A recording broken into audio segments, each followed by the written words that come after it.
necessário, não apenas, né, como no conjunto todo, mas para a igreja da atualidade, né? Se nós fôssemos analisar, se tivéssemos, né, esse ministério assim bem operante, qualquer um deles, se nós tivéssemos ele da maneira que Cristo, né, esperava que nós pudéssemos, ou que viéssemos, né, a usar conforme Ele predestinou, deixou e nos outorgou o direito e o privilégio de exercer esses ministérios, e eu acho que seria uma grande ferramenta. O primeiro, do apostólico, só para recapitular, ele fala daquele que não tem nada. Aonde, lembra que nós fizemos aqui esse detalhe? Só para recapitular, mas na verdade não foi nem isso aqui não. Mas o apóstolo, o bispo e o missionário, eles têm a mesma característica principal. Eles, como no livro de Gênesis, lembra? No princípio, exatamente, ele tem poder de fazer existir aquilo que não tem. Um exemplo, o missionário, ele é enviado a um local, às vezes lá não tem uma igreja, ele funda uma igreja. O apóstolo, lá não tem uma igreja, ele funda uma igreja, ele cria uma casa de oração, ele cria um ponto evangélico. Então não tem nada, ele tem essa capacidade de gerar e de fazer existir e dar bases para que outras pessoas continuem aquele trabalho que ele começou. Então esse é o ministério apostólico. Todos nós temos um pouco deles, de todos os 5 dentro de nós. Em hora oportuna usaremos. Todos nós já passamos por situações assim, e isso eu vou falando a cada livro, né? No caso de Gênesis, só lembrando para os irmãos, aonde você chegar, que não houver aquilo que você almeja, ore a Deus. Fala: Senhor, eu preciso dessa unção do ministério apostólico para que as coisas novas sejam criadas neste lugar. Amém. Não importa onde você esteja, ore a Deus, porque uma excelente coisa deseja aquele que deseja o episcopado, né? O episcopado é o cargo. E os ministérios? Ah, mas meu ministério é evangelístico. Irmão, você é parte do corpo de Cristo, e aonde você estiver, Deus te deu e te capacitará para que você venha exercer os dons ministeriais, os dons espirituais e os dons do Pai, que é a diversidade de operação. Amém. Deus vai nos usar. Amém. Isso aí você pode ter certeza. Hoje nós vamos falar sobre o ministério evangelístico. Na verdade, eles são só um resumo do livro do Êxodo. Acredito que os irmãos conhecem. E nós vamos falar de um personagem muito conhecido, que era Moisés. Como nós vemos ali. É engraçado que a gente coloca a figura de Moisés como pastor. E foi, né? Nós temos que dizer que ele não foi um pastor grande. E podemos dizer que talvez o primeiro, né? Porque tinha mais de 2 milhões de pessoas que ele arrastou no deserto por uns 40 anos. Então, você não tem como dizer que esse ministério não estava sobre ele, né? Não tem como. Porque a Bíblia fala que eram 600 mil homens, fora mulheres e crianças, né? Então, é pelo menos o triplo. Então, você chuta uma média de 2 milhões de pessoas. Esse homem arrastou aí durante alguns anos, né, pelo deserto. Então, assim, ele tinha esse ministério apostólico também, mas na verdade ele veio no livro do Êxodo. Nós não estamos falando do personagem, né? Estamos falando do livro. Ele retrata essa unção evangelística, que foi o quê? O que significa Êxodo? Saída, né? O povo saiu por onde? Atravessaram o quê? Um exemplo, o Mar Vermelho. O Mar Vermelho simboliza o mundo. Quando as pessoas saem do mundo, quando elas aceitam Jesus, elas estão abandonando o mundo. Então o que eles fizeram ali tipologicamente? Eles saíram do Egito. Simbolizava deixar o mundo para trás e começar um novo caminho com o Senhor Jesus. Atravessaram o Mar Vermelho. Não tinha como mais voltar atrás. Eles não tinham mais condição. Dizem que o mundo das drogas é um caminho sem volta. É mentira. Muitas pessoas já passaram por ele e não voltaram. Uns voltaram, mas depois sai de novo. Jesus pode tirar de lá. Eu sou um exemplo. Talvez quem olhe não diga, mas já fui. Enfim, Deus pode. Oi? Por quanto tempo? Nas drogas? A minha adolescência. De 13 anos até uns 17, 18. Por 5 anos. Usava drogas. Ixi. Deixa pra lá. O livro de Êxodo. Passado já morreu. Mas é testemunho, Sim, é um testemunho. Mais pra frente, assim, aos poucos eu vou saltando, mas o que eu acho interessante, assim, é porque quando Cristo te liberta, quando você olha para essa pessoa, você não vê mais esses traços dela. Mas uma coisa eu te falo, irmão. Parece que não fui eu. Fica um traço. Sempre fica alguma A coisa. cicatriz, a marca Uma para te cicatriz, Jesus te uma mostrar de marca, onde você alguma tirou. coisa. Porque todo mundo tem uma história. né? Exato. E você vê um exemplo. O camarada era um exemplo, né? Ele era gay, vamos dizer. Aí ele vem para Cristo, ele não é mais, ele casa. Mas às vezes você ainda vai ver ele desmunhecando, falando, entendeu? Ele não tem nada a ver, mas aquele ali é um traço. Você fala, esse camarada, não sei. Tá? Aí às vezes tem pessoas que têm um traço, né? Mas não é o nosso caso, pelo menos agora. Mais na frente os irmãos vão ver, e é o que eu vou dizer, é o que eu falo para você. Todos nós temos um traço da nossa natureza passada. E se nós não tratarmos, ele aflora. Exatamente. E esse é o problema. Lembra da arca? Eu falo muito da arca, porque a arca está aqui. A Bíblia diz que ela foi feita de madeira de acácia e ela foi revestida de ouro. O ouro na Bíblia representa a divindade, né? Coisa de Deus. Então, ele revestiu a madeira de acácia, é uma madeira muito dura e cheia de nós. Então, a madeira representa nós. O nó, madeira dura de tratar, de lidar e tal, era nós. O que Deus fez? Revestiu de ouro. Mas não só por fora, por dentro também. Você olha que a arca, ela teve um banho de ouro por dentro e por fora. Só que com o tempo, não é o caso, né, da arca lá, mas nós, como essa arca, por andarmos neste mundo, às vezes nos arrastando, levando esbarrão, topado e tal, esse revestimento, vamos assim dizer, ele descasca, ele quebra.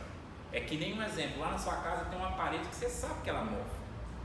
Aí você vai lá e joga um azulejo nela, mas você sabe que ali dentro tem um mofo. E o dia que aquele azulejo cair, você sabe o que tem ali dentro, né? Então assim, é como Deus, ele revestiu de ouro. Né? Exato. Não adianta. E se nós não cuidarmos, é nessa hora que aquela natureza velha que está dentro de nós aflora. E assim Deus fez com a arca e Deus faz conosco. Ele nos reveste de ouro por dentro e por fora. Por dentro com o Espírito e por fora com as nossas atitudes através do testemunho. Aí quando vai perdendo, aí o que acontece? Como é que você sabe que uma pessoa está esfriando na igreja?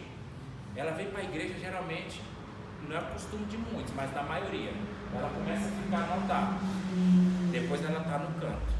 Depois ela está lá no final. Quando menos pensa, ela está na porta. Depois ela está do lado de fora. Irmão, segura. Porque...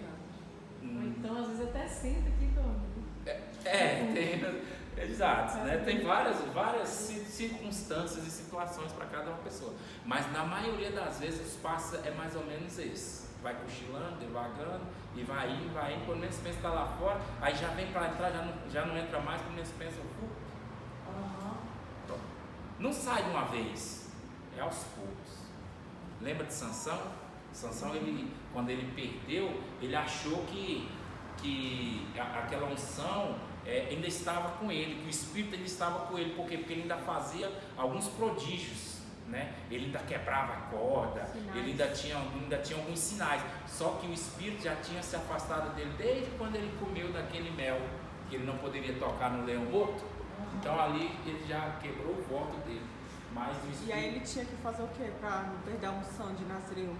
Ele tinha que voltar, a Se princípio, apresentar ao sacerdote? apresentar-se ao sacerdote e cortar seu cabelo e deixar nascer de novo. Aí isso significava arrependimento? Sabia que não pode tocar em nada morto.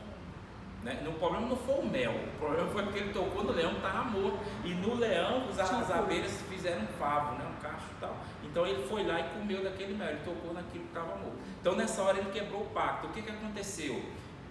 Eu não posso dizer que Dalila, mas Satanás usou ela para que o cabelo dele fosse cortado.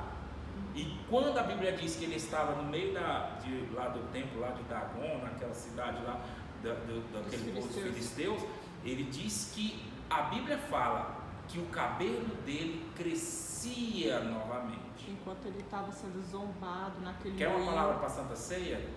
Tem muitas pessoas, muitos crentes velhos que precisam cortar seus cabelos e deixar nascer de novo, sabe? O espírito ser renovado, exatamente. Por quê? Porque aí às vezes conserva aqueles cabelão, aquelas coisonas e tal, mas Deus fala, cara, tem que cortar isso aí. Sansão cortou, e no dia que ele permitiu que aquilo acontecesse, a Bíblia diz que o cabelo dele cresceu novamente. Aí ele fez uma oração, falou, Senhor, que eu possa fazer aquilo, matar esses filisteus e tal. Então o que ele não conseguiu na vida toda, no dia da morte dele ele conseguiu, matou mais filisteus do que na vida dele inteira. Mas o cabelo quer dizer o que mesmo? É porque ele É a era o voto de renovação Nazireu. dos votos dele. E nós temos que renovar nossos votos todos os dias. Às vezes a gente mascara, né? Bota uma capa, bota um manto, bota sei lá, uma aparência, e nessa hora Deus fala, não quero aparência, eu quero o coração. Amém. Né? E nós temos que ter isso bem frisado na nossa mente. O livro de Êxodo pode ser dividido em 3 partes principais: a libertação do cativeiro. Isso aí subentende dos irmãos já sabem, mas se tiver alguma dúvida, depois se quiser ler, as passagens estão ali.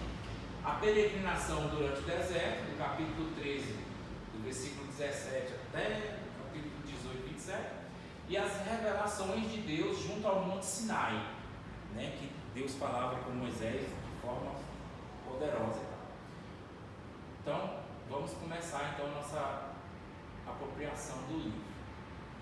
Podemos observar que em Êxodo, no capítulo 1, do versículo 6 ao 8, que os filhos de Israel, após a morte de José e de todos seus irmãos, frutificaram, aumentaram muito, multiplicaram-se e foram fortalecidos grandemente.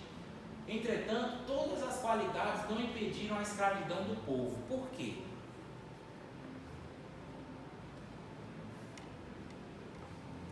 Vocês estão lendo lá? Por quê? Que eles, depois de frutificar, terem se multiplicado, né, terem aumentado muito, que os próprios egípcios tinham medo deles e mandaram matar as crianças para que eles não crescessem mais, porque talvez se eles crescessem mais, eles poderiam tomar o Egito. Mesmo assim, eram os escravos. Né? E mesmo assim eram escravos. Então, por que eles se tornaram escravos? Porque eles não tinham mais um líder. Exatamente. Não, sim, eu estou perguntando para que vocês falem. Eu quero que vocês falem. Eu esqueci uma aí da resposta ali. Exatamente. Porque ele colocou outro líder no lugar dele. Porque a morte de José não se levantou nenhum representante do povo para falar diante de Faraó. No caso ali, o povo teve a falta de um líder.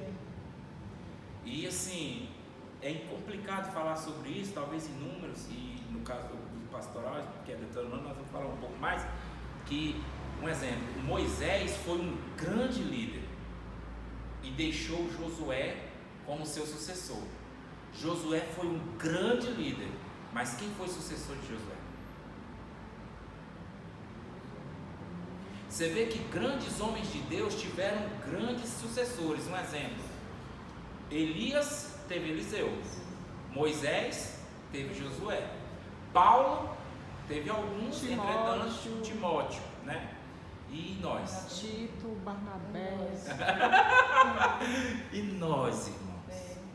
Um exemplo, Elias deixou Eliseu. Quem foi o sucessor de Eliseu? Era para ser Geazi, né? Mas Josué deixou quem? Moisés deixou Josué. Josué deixou quem? Eu estou deixando só os exemplos que eu mesmo citei. Paulo deixou Timóteo, dentre tantos, um deles era Timóteo. Timóteo deixou quem?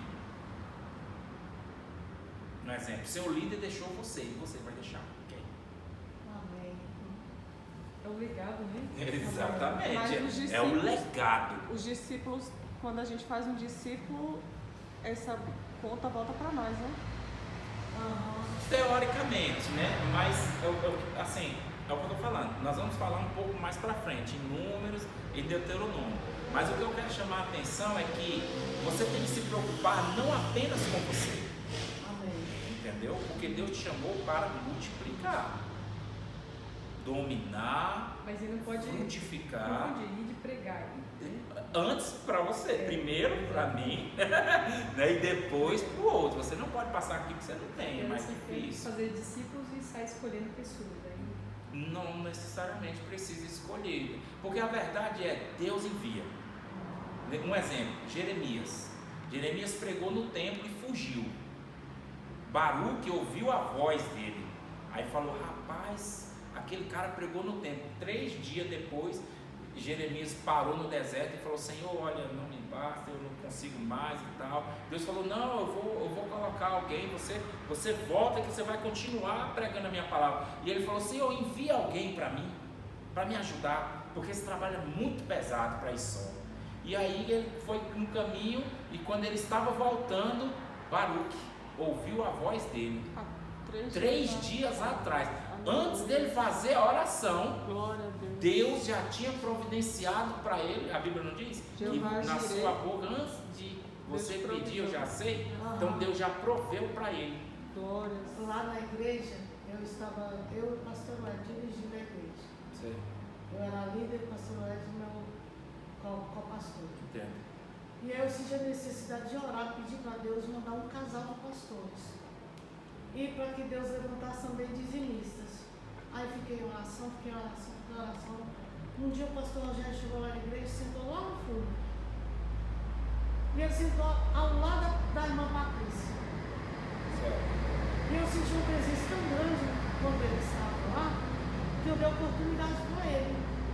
Eu chamei ele e dei oportunidade. Aí ele começou a ir e foi e congregou com a gente. Porque Deus proveu Deus proveu. a oração. É. Então, o que eu acho interessante nessa história que eu falei para vocês é o seguinte: é que depois de 3 dias ele orou pedindo algo que Deus já tinha suprido antes, 3 dias antes dele orar. Porque quando Baruque se aproximou dele no deserto, ele pensou que era alguém que tinha vindo para matar ele, porque ele disse palavras duras contra os sacerdotes. Então, quando ele achava que aquele que vinha matar, ele falou: Jeremias, não corra, pois eu te ouvi falar no templo, e quando tu falou, as tuas palavras queimavam no meu coração, e eu decidi servir-te, e vim procurar para te servir. Então você veja, quando ele estava pregando lá, 3 dias depois ele fez uma oração e Deus já tinha dado suprimento para ele 3 dias antes. Quando Moisés estiver pronto, a sarça pega fogo, né? Pois é, tem um ditado, tem um conhecido meu que fala também: quando o obreiro estiver pronto, o serviço chega. Não preocupa Amém. não. Glória a Deus. Não preocupa não. Glória a Deus. Amém. Glória a Então, Deus. aí tem um texto aqui, né? Êxodo capítulo 1, versículo de 6 a 8, que fala: sendo já José falecido, todos os seus irmãos, toda aquela geração, os filhos de Israel, frutificaram, aumentaram muito, multiplicaram, foram fortalecidos grandemente, de maneira que a terra se encheu deles. Depois levantou-se um novo rei do Egito e não conhecia a José. Aí foi a hora que o povo virou escravo, porque não tinha nenhum representante que falava diante dele.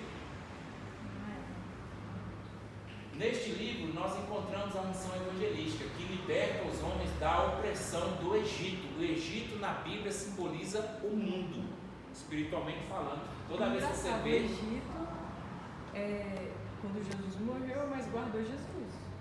Porque todo mundo... que ele correu, você fala, né, que ele teve que ir para lá, Ele né, teve que ir na pro Egito sua e fuga, guardou Jesus. mas ele foi porque Deus enviou, Deus né? enviou. Deus falou, olha, vai para lá e você vai ficar um Aí tempo. teve outro também, José no Egito. José, Deus teve uma... Deus, na verdade, podemos dizer assim, que arrastou ele, né? Que ele foi vendido, Foi né, vendido como pelos escravo. irmãos. Ou seja, o Egito guardou José. Só que depois desses acontecimentos aí, e até mesmo ele é conhecido como o mundo. O mar também representa o mundo. Toda vez que você vê o mar, que você vê, na maioria das vezes, porque tem uma exceção, né? Mar que tem um mar de vidro, que está diante do Senhor, somente essa é a exceção do mar, que não fala a respeito do mundo. Um exemplo. Deixa mais para frente, a gente fala sobre esse mar. O Senhor fala a Abraão, em Gênesis 15:13, dizendo que a sua descendência ficaria 400 anos cativa no Egito. Deus já falou, olha, Abraão, você vai ter uma descendência, seus filhos e tal, e ele nem tinha filho ainda. E eles vão ficar 400 anos cativos no Egito. Não serão escravos durante 400 anos. Mas nós sabemos que a história foi diferente. No ano 350, para o cumprimento dessa profecia, nasce o libertador Moisés. Então você faz as contas. 350, que lhe concedeu 50 anos de preparação para o cumprimento do seu ministério. Entretanto, Moisés se atrasou por um período de 30 anos e a realização do seu propósito. Por quê? Porque o povo demorou 430 anos. E o tempo dos filhos de Israel habitaram no Egito foi de 430 anos. O que aconteceu? Os irmãos lembram da história que Moisés matou o egípcio? Né? Ali o que ele fez? Ele estava adiantando-se, apressando-se e, por que não dizer, precipitando-se no seu chamado ministerial. Ele veio sim para libertar os egípcios, porém, na hora que ele matou aquele egípcio, ele estava agindo com suas próprias mãos. E o que Deus pegou e falou? Depois, mais na frente, um egípcio, quando os dois israelitas, né, os dois hebreus discutiam entre um e outro, aí Moisés quis intervir. Aí ele pegou e disse, quem te colocou como juiz sobre nós? E aí é nessa hora que ele parou. Porventura vai me matar como fizeste com o egípcio e enterraste na areia? Nessa hora ele temeu e fugiu. Então ele ficou 40 anos no deserto. E o que quer dizer esses 40 anos? Faltou apenas 10. Com 10 anos ele cumpriria os 400 anos que o povo seria escravo. Mas ele ainda ficou mais 30 com o seu sogro. E aí depois Deus, eu acho que não aguentou mais, chamou ele lá no pé do Monte Sinai e se mostrou para ele na sarça, né? Chamando ele para voltar para o Egito, para que ele viesse libertar o povo.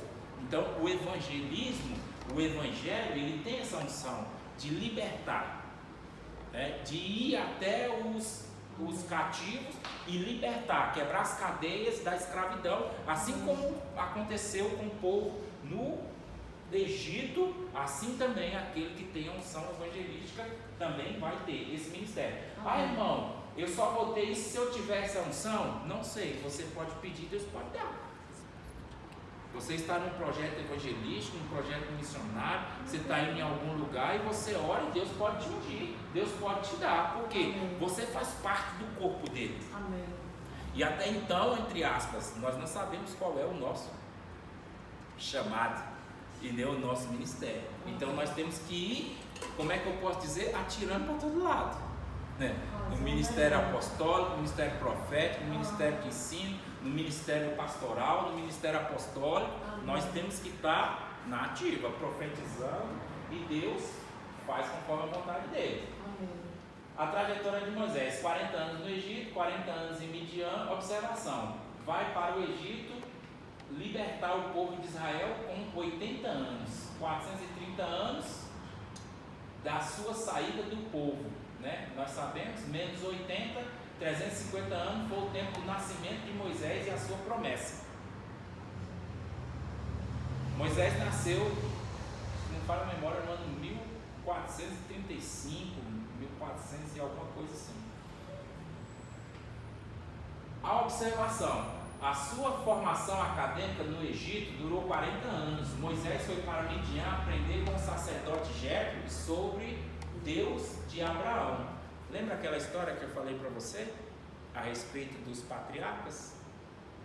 Então, os patriarcas vinham da linhagem de quem? Levítica ou de Melquisedeque? De Melquisedeque, sacerdote universal. Então, ainda já tinha levíticos nesse tempo? Não. Moisés ainda estava vindo libertar o povo. E como é que ele aprendeu o sacerdócio? Ele aprendeu dessa outra linhagem, muito maior, que é ela que veio e ungiu o menor. E o certo é o maior abençoar o menor. Não é isso? Hebreus 7 fala. Exatamente. No cativeiro, então, aí continuando aqui. Entretanto, Moisés ficou 40 anos em Midian, atrasando por 30 anos a libertação do povo sob o domínio de Faraó. É aquela história que eu falei. Ele ficou, como é que eu posso dizer, durante 10 anos antes de cumprir a profecia, ele matou o egípcio. E aí ele fugiu. Às vezes Deus, no tempo que nós não esperamos, nós às vezes, não, já fui ungido, então agora eu vou atacar. Aí você vai num momento inapropriado. Talvez você ainda não está capacitado, não está preparado. O que aconteceu com Elias? Elias apareceu de uma vez e falou: olha, Acabe, não vai chover. Aí Acabe, então onde é que você está? Que eu vou mandar te matar. E aí o que ele fez? Deus falou: vai para Querite. Aí ele ficou lá um tempo escondido. Depois ele foi para Sarepta. Aí depois ele chegou para cá e falou: olha, reuniu os sacerdotes aí e vamos para o monte e lá nós vamos saber quem realmente é Deus. Isso demorou o quê? 3 anos e 6 meses. Deus cuidando dele, preparando ele para um momento. Que foi quando ele orou e fogo caiu do céu. E aí nós olhamos para a nossa atualidade hoje, como falávamos aqui mais cedo com a pastora Deise, também com a nossa irmã ali. As pessoas não se preparam, às vezes porque foram ungidas, acha que já vai receber. Você até pode, mas você pode sofrer uma retaliação muito grande com isso. É como Jesus falou para Pedro, falou: Pedro, Satanás vos pediu para se andar como trigo na peneira, porém eu orei por ti, para que quando tu te levantares, ele já falou, tu vai cair.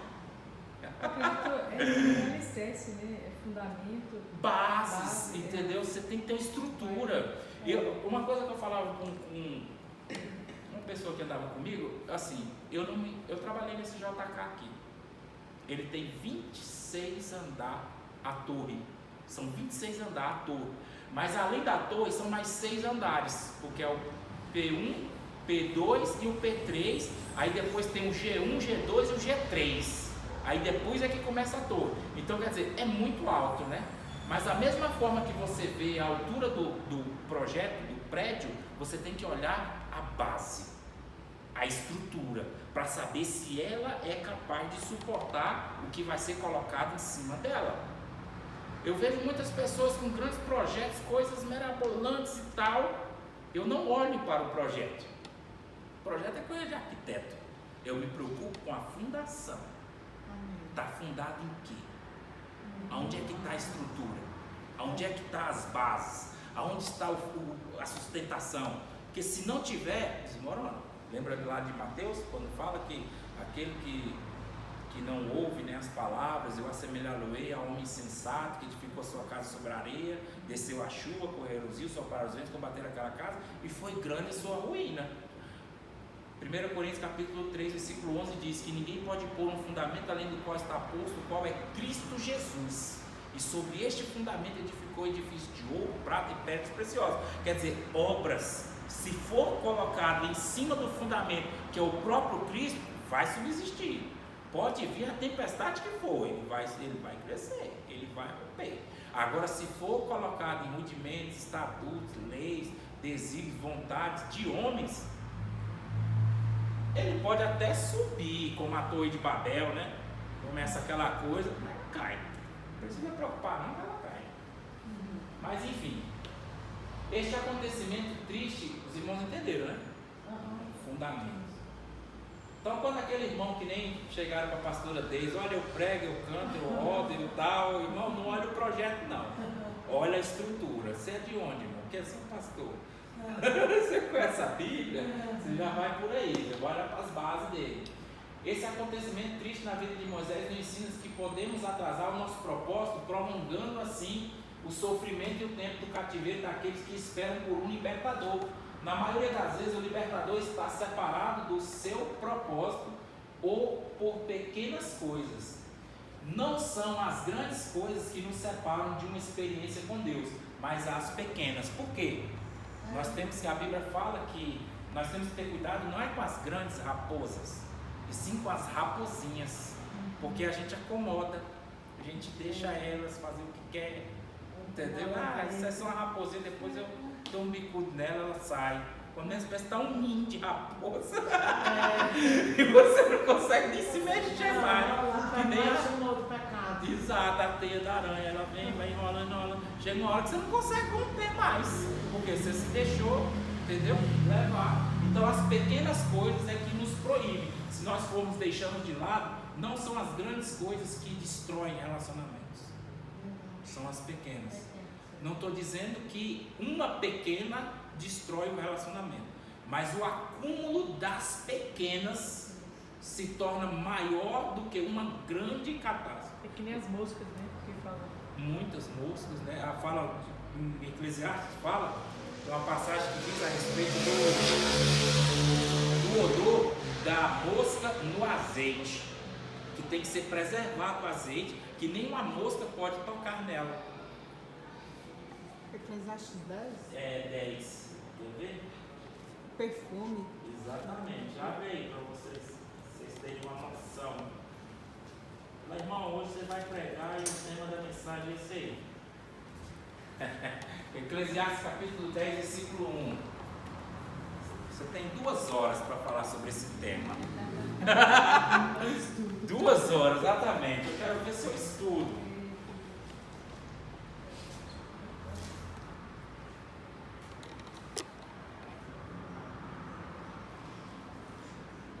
E uma só pode destruir tudo.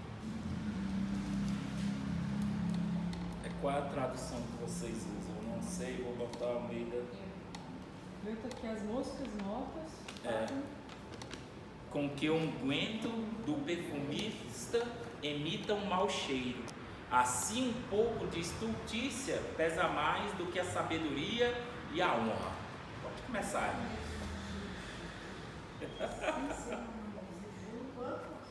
10.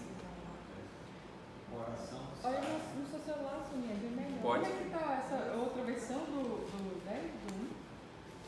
Tem ACF É um, né? Porque o meu tá 10, 1. O meu tá sensatez de reputação. Só pra É o ver 10, se- irmão. Exato. É outra tradução. Essa pra ver a versão. Entendeu? Assim como as moscas fazem exalar um mau cheiro e utilizar o unguento do perfumador, assim é para o famoso a sabedoria, a honra e um pouco de estultícia. A minha mesmo. Essa é a sua mesma? Essa é a corrigida fiel. A minha é. É atualizada. A minha fala assim, qual a mosca morta faz o unguento do perfumador exalar mau cheiro. Assim é para a sabedoria e a honra um pouco de estultícia. E a NVI, que é a nova versão internacional, diz assim: assim como a mosca morta produz mau cheiro e estraga o perfume, também um pouco de insensatez pesa mais do que a sabedoria e a honra. Aí o que ele quer dizer aqui? Antigamente os vasos, né, de unguento, não diferente dos vasos que a gente tem, o perfumista ele tinha que cobrir. Não sei se os irmãos já notaram, mas o azeite ele tem um poder para dissipar, não, para exalar um pouco mais o sabor, né? Você bota na salada, você bota uma conserva com azeite, fica muito bom, né? Os alimentos, né? Não só conserva, mas o sabor altera e fica bom. Então existia naquele tempo, os perfumes eram feitos muitos com azeite. O que acontece? Ele tinha que ser coberto. Por quê? Porque se uma mosca sentasse aqui, acabava vamos assim dizer, com a essência primária do azeite, e ela ia exalar o odor daquela mosca pelo azeite. E o que isso quer dizer, irmão Jovelino? Que nós somos como um exemplo esse vaso, e dentro de nós existe o azeite. Se nós não conservarmos, deixarmos guardados das mosquinhas e ela contaminar o azeite, todo o frasco se perde. Aleluia. E aí é o que diz o texto: assim como a mosca morta produz mau cheiro e estraga o perfume, também um pouco de insensatez pesa mais do que a sabedoria e a honra. Essa outra parte eu deixo para vocês. Mas é só isso. Daí você já vê que você pode extrair um grande exemplo. Tem gente que ele tem muita sabedoria, tem muita honra, mas às vezes uma palavrinha errada, um momento de distração, ou até mesmo por impulso, ele acaba com tudo. Então o sábio eclesiástico aqui está falando, Salomão, que às vezes um pouco de insensatez pesa mais do que toda sabedoria. Sabedoria é boa, a honra é boa, mas um pouquinho de insensatez destrói tudo aquilo. A imagem Acaba com tudo. Então é isso que a gente tem que. Esse versículo fala sobre isso. E disse: não chegues para cá, que quando Moisés se aproximou de Deus, né? Porque esse local é terra santa, os irmãos conhecem. A sandália egípcia era de couro e no seu solado tinha aproximadamente 7 milímetros de espessura. Moisés não tinha mais os costumes, o cabelo, a roupa, as indumentárias do Egito, apenas essa sandália. Veja o que 7 milímetros separa Moisés de uma experiência com Deus. 7 milímetros já separava. Então, exatamente. E Deus é tipo um exemplo, irmãos. Tem esse altar aqui. Isso aqui é Deus. E essa mesa aqui é a sua vida. Aí você chega e coloca isso daqui e fala: Deus, o Senhor é a minha vida, mas eu vou colocar esse negócio aqui bem aqui no cantinho. Para Deus já acabou. Ele já não tem a primazia. E Deus é assim: ou ele tem a primazia ou não tem nada. Então, esses 7 milímetros separavam Moisés de uma grande experiência, que foi a da sarça. Moisés, aqui é uma representação de Jesus, igual o coração. Este couro tão fino representa o nosso coração. Amém. Lembra da simbologia que a gente fez lá da alma, do corpo e do espírito? Isso nos separa de viver grandes experiências com Deus. Muitas vezes pequenas e escondidas condições, né, no nosso coração nos impedem de ter uma experiência genuína com Deus. Se quisermos conhecer o grande eu sou, temos que tirar da nossa vida tudo que pertence ao Egito. É verdade. Amém. É simples, mas é isso Complicado. aí. Exato. Sempre é complicado. Tem hora Quando a gente se converte, que Deus vai exigir. Ele vai deixando, não, tá, meu neném, meu filhinho. Ele vai indo, chega uma hora que ele fala: agora, meu filho, você quer ter experiência comigo? Tira a sandália dos teus pés. Não chegue pra cá, porque aqui não é bagunçado mais. Né? Aí por fora você pode fazer o que quiser, mas se você quiser se aproximar, você tem que ter esses cuidados aí. Então, a unção evangelística capacita-nos a peregrinar pelo deserto. Quer dizer, eu tenho uma dúvida, que as pessoas falam assim: todo mundo é igual na igreja, mas só que quando você lê Arão, a história do Êxodo mesmo, que tem Arão, Miriam e Moisés, e eles se levantaram contra Moisés, Deus vai ali e pune Miriam. Existe maior e menor dentro da igreja? A gente... ou é todo mundo igual? Olha só, veja bem, um exemplo. Mais na frente nós vamos falar aqui sobre Nadab, Abiú, Arão. Deus faz acepção de pessoas? não. Para a salvação? Pois é. Para salvar, não. Mas para usar, faz. Sim.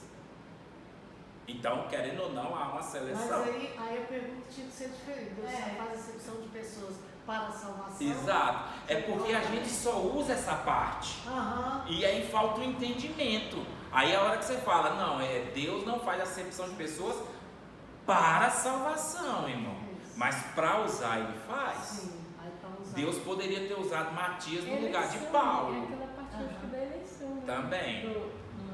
Faz parte da eleição, predestinação. Porque tem gente que busca mais ele, tem gente que não busca. E Não como que busca vai tanto e O às vezes filho é que mais agrada usado. mais o pai, tem mais carinho, tem mais Pode ter. atenção. E assim, nós temos que ver um exemplo. Jeremias.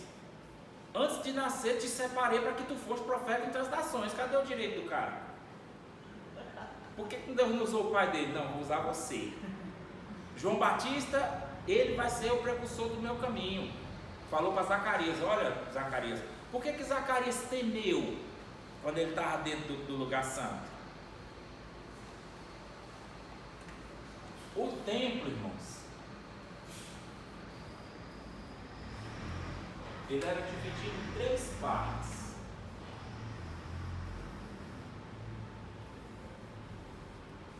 Aqui era o átrio, os irmãos já sabem, né? Aham. O que é que tinha no átrio? Tinha aqui a bacia, não é isso? Bacia de bronze. E tinha também o altar do holocausto. Dentro do lugar santo, nós sabemos que tinha um véu aqui. Aqui tinha do lado... Eu estou colocando aqui do meu lado quem está de frente, mas ele é desse lado aqui. Do lado direito, então eu vou desenhar desse lado. Desse lado aqui ficava o menorá, que era o candelabro. Desse outro lado ficava a mesa dos pães, né, da preposição, 12 pães e tal. Aqui ficava o altar de incenso e aqui dentro ficava a arca da aliança. E ela ficava com os varais para frente, tá? Ela não era desse jeito aí não. Por quê? Porque quando o sacerdote entrava aqui, essa vara encostava nele. Ele falava, opa, eu não posso passar daqui não. Esse aqui é para trás. A Bíblia diz que Deus se revela e Deus está no culto. Daniel 2, do 22 fala, eu conheço as trevas e comigo mora a luz. Então Deus está escondido, mas aqueles que o procuram, até tateando, o encontra, né? Então essa era uma visão que ele tinha. Aí o que acontece? Zacarias, quando ele entrou nesse local santo, que ele teve essa oportunidade de acender o incenso. Mas só que não tinha arca nesse tempo mais, né? Que já Não, tinha sido Zacarias não. Não tinha sido roubado? Não, porque exatamente, nesse tempo já não havia mais a arca. Mas ele, como um sacerdote, ele entrou, ele trazia as brasas daqui do altar e essa vinha até aqui. Só que quando ele entrava aqui dentro, não poderia ter mais ninguém.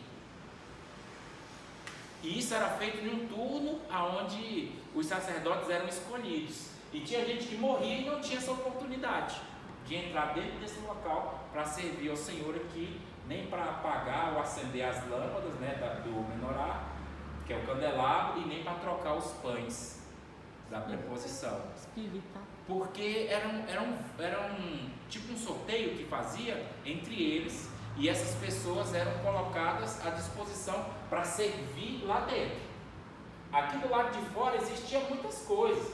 Tinha os que cuidavam das roupas dos sacerdotes que se sujavam aqui, os que limpavam o chão, limpavam o sangue. Aí quem ficava neles? Os levitas? Então, os levitas. Os sacerdotes É o ficavam... que eu estou falando, existiam muitas coisas para fazer. Então, no caso dos sacerdotes, existia um grupo que cuidava dessa parte, um grupo cuidava dessa, um cuidava dessa. Tinha uns que cuidavam da parte da desmontagem dele, para carregar. Então, para cada utensílio existia um grupo de pessoas e elas eram escolhidas. No caso, Zacarias foi escolhido. Quando ele chegou aqui e que eles estavam fazendo o incenso, o anjo apareceu por trás dele. Ou melhor, o anjo apareceu diante dele. Então o que acontece? Ninguém poderia entrar aqui. E ele entrou com alguém lá dentro. já era. Vai morrer. Aí exatamente, aí na hora que ele viu, ele pasmou e ele falou, não se preocupe. Por quê? Zacarias estava fazendo algo que agradava a Deus. Zacarias estava fazendo algo como quem trazendo o céu para a terra. E aí foi por isso que ele teve a oportunidade de uma segunda vez ser sorteado e entrar aqui. E quando ele entrou, o anjo falou, o Senhor tem ouvido as tuas orações, Zacarias. E o teu filho que vai nascer, ele será grande. E ele será nazireu, e o nome dele vai ser João Batista. Pô, João Batista poderia ter o direito de crescer e falar, não, vou tomar uma, vou fazer isso, vou fazer aquilo, mas Deus separou quem? João Batista para isso. Então, Deus faz acepção de pessoas para salvação, não, mas para usar ele faz. Então, para usar ele faz. Não, é porque a gente fica só com meio termo. Aí texto sem contexto é pretexto para heresia. Então a gente tem que não ficar com meio. Olha atrás, olha na frente, tenta compreender, porque não podemos ficar só com a metade do entendimento. No caso de Zacarias, foi por causa disso que ele temeu. No deserto, né, o sol causticante, mas a unção evangelística atrai a nuvem de glória. Lembra que o povo andava no deserto, mas tinha uma nuvem que cobria eles. Talvez para nós é difícil, mas os outros olham e falam, cara, é impossível, o que esses caras estão fazendo, essas pessoas estão fazendo e tal. Mas nós recebemos um refrigério de Deus. Eu lembro uma vez que a gente estava numa igreja, muitos anos isso, era adolescente, estava capinando lá, aí quando eles pessoal tinha uma sombra mais ou menos assim, de um palmo no muro, e o muro quente. E nós se encostamos assim, eu lembro até hoje, o pastor Messias, aí quando nós pensamos, veio aquele vento assim, aí ele falou, rapaz, esse ventinho aí, irmão, veio lá da glória. A gente falando, sabe? Porque foi um bálsamo para nós ali. E nós temos esse tipo de coisa quando nós estamos fazendo isso. Deus também atrai, essa unção evangelística atrai essa nuvem de glória. Vamos dizer outro exemplo, no deserto as noites são escuras, mas a unção evangelista nos direciona por uma coluna de fogo. Você não fica perdido, você vê os sinais, Deus está presente. No deserto não tem padaria, mas a unção evangelista faz o maná descer do céu. Deus supra as necessidades, Deus faz acontecer. No deserto não tem água, mas a unção evangelista faz sair água da rocha. Então, quando nós estivermos numa situação dessa, precisamos da unção para prosperar nas nossas jornadas, cumprindo a carreira com um bom testemunho. Senhor, me dá essa unção nesse momento, porque eu preciso dela agora. Amém. Glória a Deus. Então, todos esses livros nós vamos ter um momento, e esse momento é esse, da unção evangelística. Nós temos que pedir ela para Deus. Ah, irmão, se eu não tenho esse ministério, eu não tenho um ministério, mas eu preciso da unção. E a Bíblia diz que Deus nos fez reis e sacerdotes. Eu não posso orar por mim mesmo, não posso botar a mão na minha cabeça, mas eu posso fazer na vida de alguém. Amém. E é para isso que Deus nos chamou. Não, você pode ser abençoado. Não, poder pode, mas o que eu estou dizendo, por essa unção, você não vai se ungir. Eu me unjo evangelista, não. entendeu? Aí você vai ungir alguém, é nesse ponto que eu estou falando. Aí, como diz o apóstolo Paulo, combati o bom combate, acabei a carreira e guardei a fé. Você andou pelo deserto, aqui é sua fé, aqui é você, e você está com ela. Anda no deserto, vem sol, vem a nuvem, vem a coluna de fogo, vem a dificuldade, vem as coisas que tentam te impedir, mas você vai até o fim. Combati o bom combate, acabei a minha carreira e a minha fé está aqui. Quantas pessoas não têm perdido a fé no meio do caminho? Quantas pessoas começam grandes projetos e param? Abandonam a fé. E Deus não tem outro trabalho para ele não. Quando ele volta, Senhor, agora o Senhor me envia para outro lugar, o Senhor faz isso comigo, que eu quero. Deus fala, não, volta lá. Lembra onde tu caiu?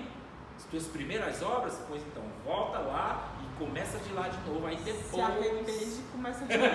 Depois eu vou te enviar de novo para outro lugar. Se mostrares, né, arrependimento. O deserto representa o mundo, as dificuldades, o desemprego, a enfermidade, a fome, a briga, a perda, a dor. dentre outros. Entretanto, também representa a escola do Espírito Santo. É lá que nós somos A forjados. escola superior. O nível superior é lá. Não vai ser, às vezes, sentado numa escola ou num banco 14 anos confortável da igreja. O apóstolo ficou lá. Todos, como falávamos no início, todos tiveram que ser capacitados. E para ser capacitado, geralmente foi na escola do Espírito Santo, no deserto. E hoje as pessoas não dão muito valor a essas coisas, mas também não são usados como Deus usava naquele tempo. É que nem uma vez eu preguei uma mensagem e o título dela era o seguinte, eu lembro que uma irmã até repostou ela. Ela falava, na pregação eu falava, Deus não tem problema nenhum em mandar fogo do céu, irmão. Não tem problema nenhum. Só que Deus não vai mandar fogo em qualquer altar. O problema é só esse. Agora, não é o altar, o problema é aonde estão os Elias de Deus. O Deus de Elias nós sabemos quem é. Agora, aonde estão os Elias que ora e faz o fogo descer? Entendeu? Porque nós falamos, o Deus de Elias legal, mas o problema é aonde estão os Elias de Deus. E Deus quer nos levantar como Elias. Nessa hora, muitas das vezes Elias ficou, como nós falamos, 3 anos e meio separado em Querite, Serepta, foi alimentado por viúva, por povo, tomava banho no riacho, bebia do riacho, o riacho secou, aí ele foi andando, e depois de 3 anos Deus vai pegar e fala, agora sobe lá para Acabe, e depois ele faz o fogo descer. E depois daquele momento todo ele entra numa depressão e vai embora. Você vê, né? Um homem sujeito, Tiago fala. E Elias era um homem sujeito como qualquer um de nós, as mesmas paixões. Porém, um dia orou e fez fogo cair do céu. Foi levado para o céu de carruagem de fogo. E birrento, viu? Esse cara que dava trabalho. Deus chegou, como a pastora Jane lembrou, ele falou, olha Deus, eu não quero mais saber disso, não sou melhor do que meus pais, me leva. Deus olhou e falou, não quer brincar mais? Não, então tá bom. Eu vou colocar outro no seu lugar. Você vai ungir um rei para o reino do norte, um rei para o reino do sul, e vai ungir Eliseu como seu sucessor. Ele passou por Eliseu e jogou a capa. Se Eliseu não entende aquilo ali, Nossa, ia perder a... e ele ungiu os outros reis? Não. Eliseu falou, olha, deixa eu ir ter com meu pai, simplesmente para me despedir deles. Ele falou, você entendeu o que eu fiz com você? Ele, entendi, só te peço isso. Ele falou, vai. No meio do caminho ele foi, vendeu tudo, destruiu, queimou os bois, as juntas de boi, as carruagens, tudo que ele tinha. O que ele estava dizendo ali? As minhas pontes com o passado, com o mundo, não existe mais. Eu agora quero servir ao Senhor, estou me separando para Ele. Porém, quando Eliseu falou para ele, falou, olha, o que tu queres que eu te faça? Pergunte logo porque eu vou subir. Aí, onde ele ia, nas escolas dos profetas, eles falavam, tu sabe que o teu Senhor vai ser tomado sobre ti? Ele, cala-te. Ele já sabia. Por quê? Porque o Espírito que estava em Elias tinha falado para eles, mas também estava com ele, que estava do lado do profeta, que viu grandes coisas. Quando ele se aproximou do momento, ele olhou e falou para Eliseu, o que tu queres que eu te faça? Peça logo, pois serei tomado de ti. Aí ele foi e falou, eu quero uma unção dobrada do teu Espírito. Rapaz, você me pediu um negócio difícil, mas se tu me veres, né, quando eu subir, assim seja feito. E aí o que aconteceu? Por que ele pediu uma unção dobrada? Não descolou dele mais. Por que ele pediu uma unção dobrada? Para fazer o que ele não fez. Exatamente. Ele tinha que fazer não apenas o ministério de Eliseu, mas ele ia ter que voltar para fazer o que Elias não terminou. Aí ele falou, eu preciso de uma unção dobrada dessa que está sobre você.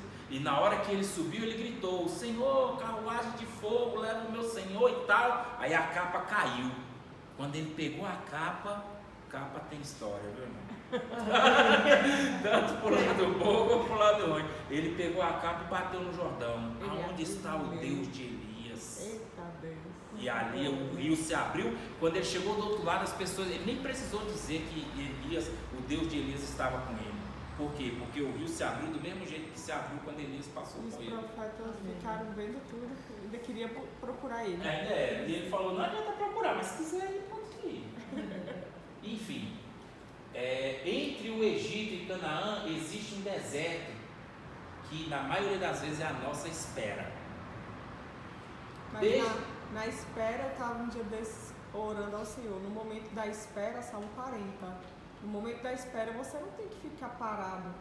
No momento da espera, você ora. No momento da espera, você afia o machado. No momento da espera, você caminha. Você tem que estar em atividade. Um exemplo, quando Ananias, Misaías e Azarias foram lançados dentro da fornalha, a Bíblia não diz que eles ficaram quietos. A Bíblia diz que lá dentro eles andavam. Às vezes eu e você somos lançados dentro de fornalhas. Irmão, que fornalha é essa? Aqui.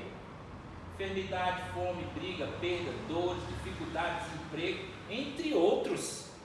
Fomos lançados lá, mas nós temos que crer que o Espírito está conosco. Aí é como o pastor lembrou, você vai orar, vai jejuar, vai buscar o Senhor, vai ler a Bíblia, você vai buscar, vai louvar, você vai se consagrar. Você tem que estar em movimento em direção da fé que você confessa, que crê que vai acontecer. Você não está vendo, mas você acredita.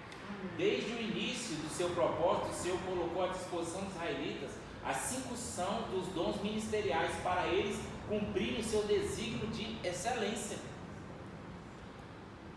E Arão tomou uma mulher, Eliseba, filha de Aminadab, irmã de Nasson, e ela gerou-lhe Nadab e Abiú e Eleazar e Itamar. Olha os cargos dos rapazes aqui. Aí, não lembro da irmã lá. Isso aqui só é tarde, mostra para vocês. É o modo de falar. Assim, está tudo esmiuçadinho. Você não encontra em outro canto.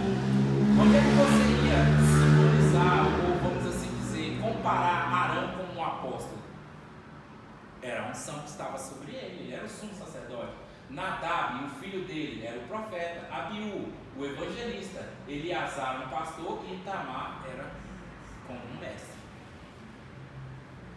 Então os ministérios já estavam sobre eles. Se você analisar a vida deles, você vai ver essa unção sobre cada um deles. Essa família de levitas tipifica os 5 ministérios, 5 dons ministeriais de Efésios 4:11, revelando o trabalhar da mão do Senhor Jeová desde o início da história do povo judeu. O nome Nadab no original quer dizer liberal, Abiú no original quer dizer Deus é Pai, Eleazar no original quer dizer Deus é o nosso socorro, nosso auxílio. E auxiliar, no caso, o nome Itamar no original simboliza que a ilha de palmeiras. O evangelista Abiú, juntamente com o profeta Nadab, vai acender fogo estranho diante do Senhor. Números 3, de 2 a 4. O que eles foram fazer? Eles foram trazer incenso até o altar. Só que eles acenderam fogo aqui dentro. E o fogo tem que vir daqui de fora. O que simboliza o altar de holocausto? Nós já falamos sobre isso. A cruz de Cristo. Era aqui que o sacrifício era feito. Era imolado. E depois, com essas brasas, ele colocava no incensário e levava para acender aqui dentro. Isso pela etapa, né? Exatamente. A irmã pegou. O que quer dizer isso? Às vezes a nossa antecipação atrasa o propósito de Deus na nossa vida. Consequência, outras pessoas irão perecer porque a glória de Deus não se manifestou na nossa vida, porque às vezes a gente quis, vamos assim dizer, pular uma etapa. Eles cometeram esse erro porque eles entraram embriagados, né? Mas a o Bíblia problema não diz não isso, era não. esse. A Bíblia não diz Ainda isso. que eles estivessem embriagados, o problema não era Isso esse. aí é da novela. Não, mas assim, não sei. O que simboliza a cruz do sacrifício? Lembra que aqui, tinha 4 colunas para centrar o povo, exatamente, o povo ficava lá de fora. E aqui eram os 4 evangelhos, Mateus, Marcos, Lucas e João. Como é que a gente conhece Jesus? Através dos evangelhos. E depois que você conhece o Evangelho, você aceita Jesus, automaticamente você vai para a bacia fazer o quê? Batizar. Se lavar, se batizar. A bacia simboliza o quê? O batismo. Na verdade, você também vai morrer para o mundo. Aí você vai entrar dentro do lugar santo. O que tem no lugar santo? 5 colunas. O que simboliza as 5 colunas? Os ministérios de Jesus. Os 5 ministérios de Jesus: o apostólico, o profético, o evangelístico, o pastoral e o do ensino, né? Aquele caso que ele fala que é o mestre. Aí aqui dentro, o que você faz? Primeiro você sai do sacrifício, se batiza, passa por um desses ministérios. Por isso que eu falo, todos nós temos um. Você vai entrar por ele. Você vai descobrir qual é o seu. Quando você entrar, você vai ser iluminado pelos dons do Espírito Santo. Lembra de Moisés, quando a Bíblia diz que o seu rosto refletia? Ele não via, mas as pessoas olhavam. Antes ou depois, eu não sei como é essa ordem na vida de cada um. Às vezes você pode participar da mesa e da comunhão com os santos, provar das coisas do mundo vindouro, os prazeres celestiais de Deus, e depois ser iluminado, ou ser iluminado e depois provar dos dons celestiais das coisas de Deus. Não sei como Deus faz nesse sentido. Agora, a sua oração aqui no altar de incenso, ela trazia aquela nuvem de fumaça para quê? Que representava as orações dos santos que eram feitas pelos seus sacrifícios aqui fora. Então, ele tinha que trazer essa brasa e levar até aqui. O que eles fizeram? No meio daqui, eles acenderam. Na hora que acenderam, é um fogo estranho. O que é um fogo estranho nos dias de hoje, irmão Juvenil? Você vem para a igreja e quer sentir a presença de Deus aqui dentro. Você não começa seu culto na sua casa. O culto tem que ser começado desde casa. É lá na sua casa que você separa a oferta do Senhor. É lá na sua casa que você está se arrumando, você está se preparando para cultuar a Deus. Tem gente que só cultua a Deus dentro da igreja. Está errado. Isso para Deus é um fogo estranho. É como se você chegasse dentro do lugar santo e quisesse acender um fogo. Ele falou: eu não conheço esse fogo. Esse fogo não é meu. Eu conheço daquele que veio daqui, do sacrifício, entendeu? Que passou por essas coisas. Isso daqui tudo você pode jogar na área sentimental. Uma vez eu já dei um estudo sobre isso. Por exemplo, o sacrifício. O casal, geralmente um se sacrifica pelo outro. Isso é todo dia. Às vezes, e uma coisa que eu falo, nem sempre você ganha. Na maioria das vezes você perde. Mas quem é o mais forte? É o que cede. É o que cede. Só que às vezes o outro acha que porque falou um pouco mais alto, ganhou. Não. Às vezes o outro deixou ele ganhar. Para evitar uma coisa maior. Mas isso é uma coisa que é o sacrifício e tem que ser mútuo. Né? Depois ele vem para a bacia. O que quer dizer a bacia no sacrifício? No caso da área sentimental, ele simboliza que tinha água e dentro dessa água o sacerdote ele olhava e se via. Quando você quer conhecer uma pessoa, no caso a bacia foi feita, né, com o bronze das mulheres. Então o sacerdote, quando ele olhava para aquela bacia, automaticamente ele se via. E se você quer conhecer uma pessoa, você tem que olhar para a esposa dele. Você quer conhecer a irmã? Olha para o esposo dela. Essa é a maior referência que tem dele, é o espelho, um do outro. Então, depois de se sacrificarem mutuamente e entrarem, passarem por essa parte, aí vão para o lugar santo, que é a hora que vão iluminar o que há entre eles, que vão, como é que eu posso dizer, de maneira rápida, né? Que vão propagar, que vão ensinar, que vão demonstrar a comunhão que eles têm. A sua união através desse matrimônio gera uma conectividade, como é que eu posso dizer, não é parceria que fala o nome, uma cumplicidade entre os dois, entendeu? De tal forma que depois eles vão para o ápice, que no caso da arca aqui, eu estou falando para casais, né? Então no caso aqui podemos dizer, o clímax do casal é o quê? É o sexo. Exato, não estou falando para criança, é o sexo. Então, aí às vezes o cara quer pular essas etapas e ir direto para a cama. Às vezes não rola, irmão. Então, assim, nem no matrimônio entre homem e mulher é assim. Imagina nas coisas celestiais. E Deus deixa bem claro isso quando ele fala para Paulo. Ele fala: se Deus não poupou nem os ramos naturais, imagina os espirituais. Então, é só uma pequena dica aí para os irmãos a respeito disso. Quando os líderes não têm muita clareza do que fazer, podem vir a fazer o que não devem. O que se pode esperar de um evangelista que prega apenas o evangelho de que Deus é Pai?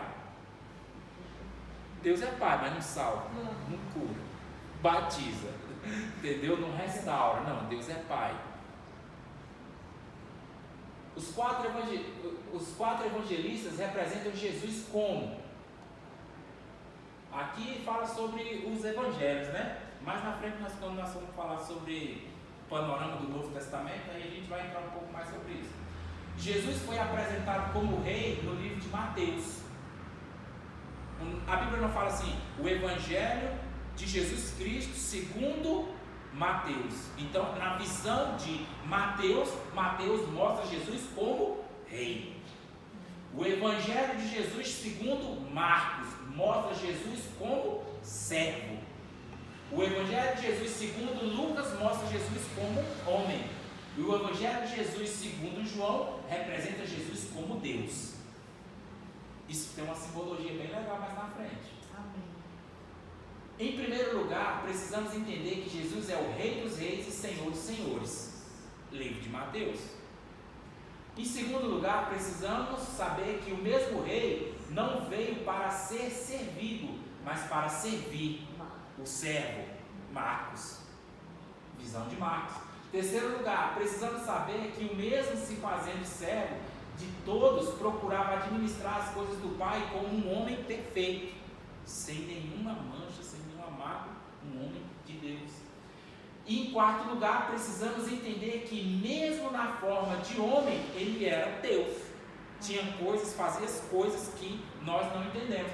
Os evangelhos que encontramos as quatro faces dos querubins. Qual eram as faces dos querubins? Nós falamos isso lá em soterologia, pneumatologia, ficou meio repensado, mas nós vamos voltar depois. Mateus representa como rei o leão da tribo de Judá. Então o querubim tinha uma face de leão, o querubim tinha uma face de boi, o querubim tinha uma face de rei e o querubim tinha uma face de águia.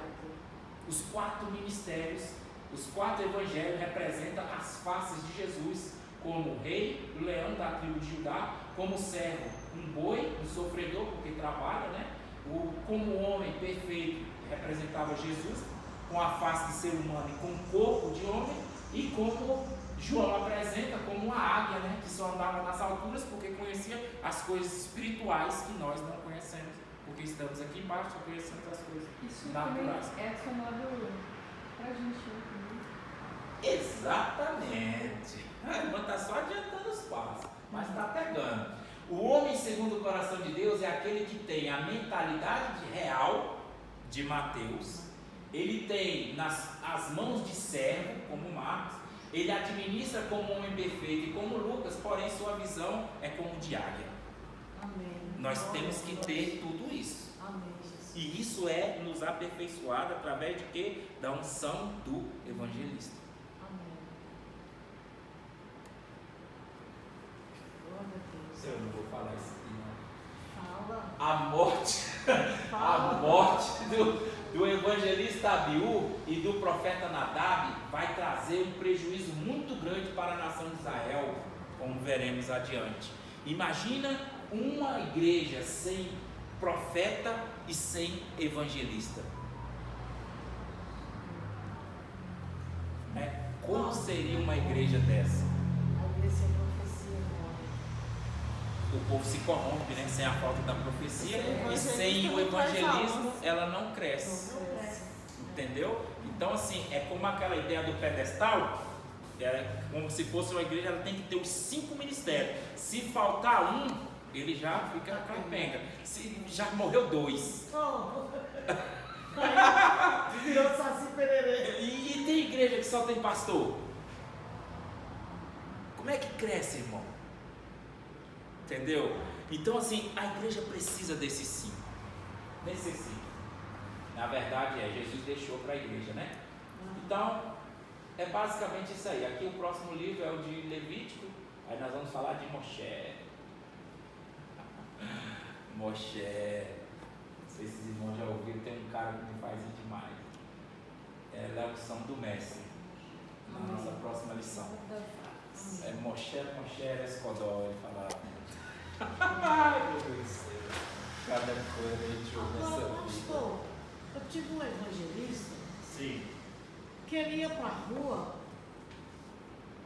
e que ele falava com as pessoas, mas as pessoas não iam para a igreja, ele não orava pelas pessoas.